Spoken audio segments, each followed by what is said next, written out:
Hello, have a great day. Ito po si Teacher Joel. Ngayong araw nito ay mag-unbox tayo ng order ko sa Shopee. Ito po ay isang pen tablet. Magagamit ko po ito sa aking pagtuturo ng lesson sa mathematics, especially sa senior high school. Ito po ay nabili ko sa Shopee at ngayon lang dumating mga kaibigan. Ito po ay 1 by Wacom. Ito po ay nabili ko sa halaga na mamaya i-reveal natin. Okay? So, God bless you at titignan natin kung anong laman nito. Okay?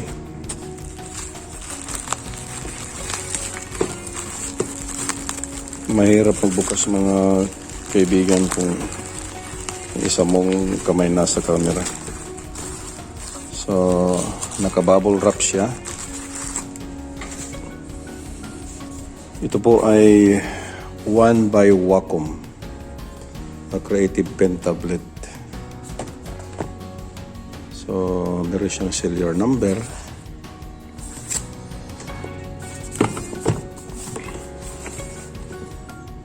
At saka merong mga system requirements. Okay. So ito po ay magagamit mo sa pagtuturo ng mathematics sa pamamagitan po ng pagpa-plug in at pagpi-play. Okay? So bubuksan po natin ito mga kaibigan.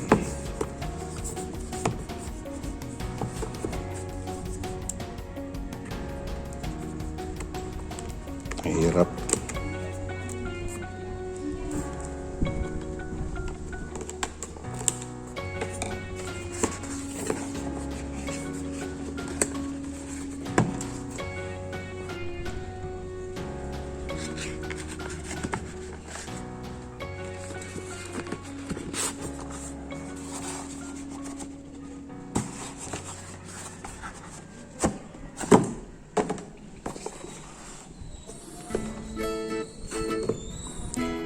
Okay.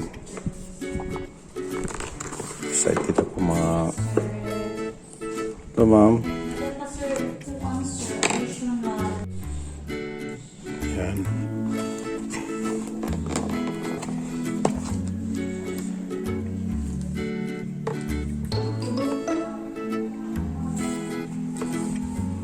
Oh, ito na yung pen tablet.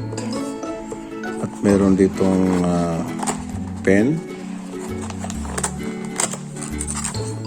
at meron ditong siguro ito ay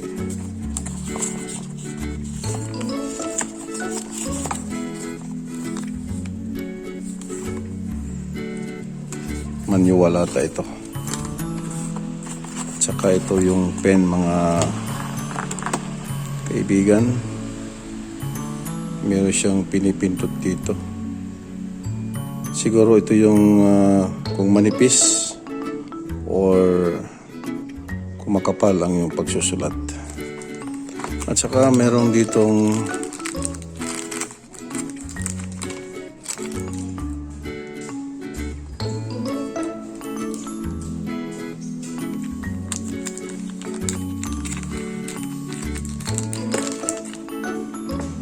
ito yung cord niya, kaibigan. So, isi-set up natin ito sa ating, yan. Kailangan daw lang i-set up, pero mag-upload tayo ng, magda-download tayo ng installer or software para ma-connect natin yung ating pen tablet doon sa ating laptop. Okay? So, nandito na tayo mga kaibigan. So, ang step number 1, kailangan siyang i-plug in sa laptop. Pagkatapos, siguro itong website i-download. Tinatawag nila na plug and play. So, titingnan natin. Meron na tayong pa-plug in natin dito. So, ang kaniyang port ay universal. Hindi siya Type-C. So, plug in natin.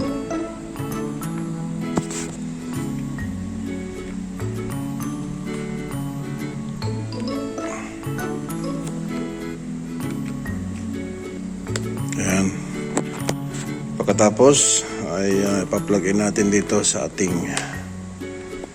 laptop. Tanggalin muna natin itong isa.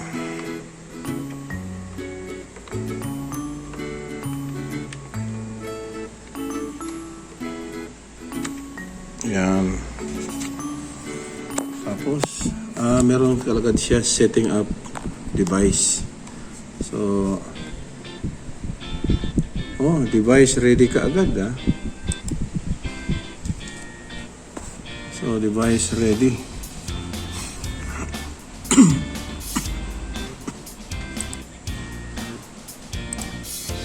So automatic siya mga kaibigan. So pupunta tayo sa tawag dito, Wacom.com start. Wacom.com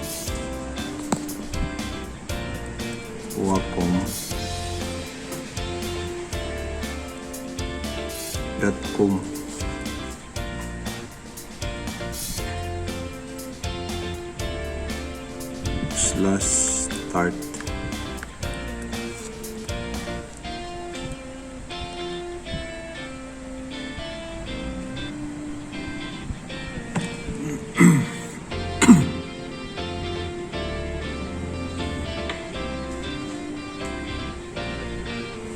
So hanapin natin mga kaibigan yung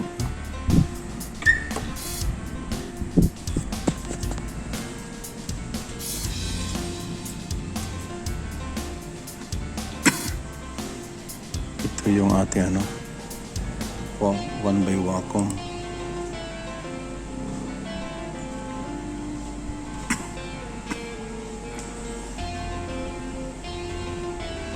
Yan. So, step 1, naka-connect na siya, naka-plug ang USB cable sa ating laptop. At ang pangalawa, tayo po ay magda-download. Gamitin natin yung Windows, mga kaibigan, Windows. Yan. Tapos, sabi po dito, keep.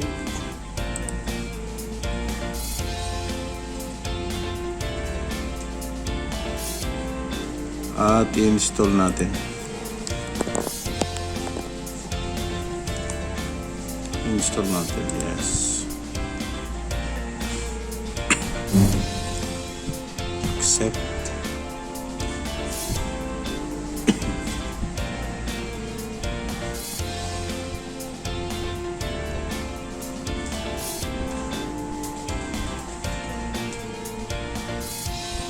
Then restart now. Restart muna natin mga kaibigan.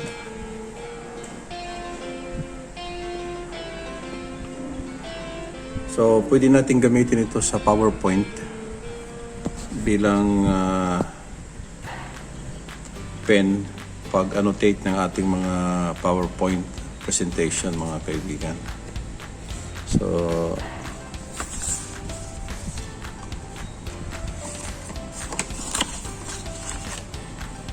yan.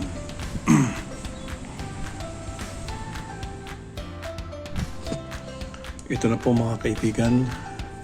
Gagamitin po natin ang ating one by Wacom. At nandito ang kanyang pen. So ito ay magagamit natin sa pag-annotate sa ating mga PowerPoint presentation. So, for example, ako po ay magtuturo ng lesson sa mathematics. Say, for example, operation of integers, how to add. Okay? So, ito pong aking pen ay para siyang cursor. Titingnan nyo po. Okay, doon. Pag minumove ko siya dito sa itaas ng tablet, ay nagmumove din po doon sa screen. Kaya gumamit po ako ng ink plus point kasi dito meron siyang mga pen. Okay, gamit tayo ng red na pen. Okay. Tapos ito gagamitin natin. So, makikita natin dyan. Pag minumove ko dito sa aking tablet, nagmumove dito yung pen, parang cursor. So, pwede natin magsulat tayo. Okay. Hi there. Yan. Kaya nagsulat ako dito. Pero pwede natin palitan. Palitan natin ng color. Ito. Hi there. Yan. So, for example, ako ay magtuturo dito. Pwedeng gamitin din itong pen sa pag-transfer doon sa next slide. Yan. So, there are rules that we need to follow when you add and subtract integers. For example, addition. Okay? Sa addition, ito po. When adding numbers ito mga kaibigan, numbers with the same signs, just copy the common sign. Okay, for example, gawa tayo example. Okay, 2 plus 5 is equal to, of course, 7. So, pareho ang kanilang sign dito. These two numbers are positive, so therefore, positive rin itong 7. Okay. Now, kung ito ay negative 2 plus negative 5, ano po? Ito ay, you simply add the number and copy the sign. So, it's negative 7. Minsan, ang pagkakasulat ay negative 2 and negative 5. So, pareho lang yan po. So, with adding numbers with the same sign, just copy the common sign. Yan. So, malaking gamit po itong Dito po nagsusulat at nakikita nyo po ang result sa ating PowerPoint. So, punta tayo sa ibang slide. Yan. With adding numbers with different signs, just subtract the numbers. Kung tayo po ay nag-add ng numbers with different signs, ano pong gagawin natin? Just subtract the numbers and copy the sign of the larger number. Okay? For example, negative 10 plus 2. Ano po ang answer? Since magkaiba ang kanilang signs, mga kaibigan, so isa-subtract natin. So 10 minus 2 is 8. Ano po ang sign na gamitin natin? Just copy the sign of the larger number. So ito po ay the sign of the larger number, which is 10, is negative. So ang ating answer po ay negative 8. Another example, negative 9 plus 4. Sa iyong palagay, anong answer? So, the rule is to subtract the numbers kasi magkaiba ang sign. So, 9 minus 4 is 5. So, the larger number is negative 9. So, our sign is negative 9. So, yun po ang pagkagamit thanks. 1 by Wacom. Yan, magagamit natin ito mga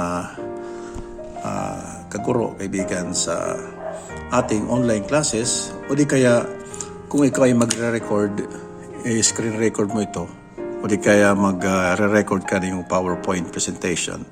At i-create mo na video, maging MP4, at i-upload mo sa ating social media account. Okay? So, yun po lamang. At sana ay meron tayong natutunan.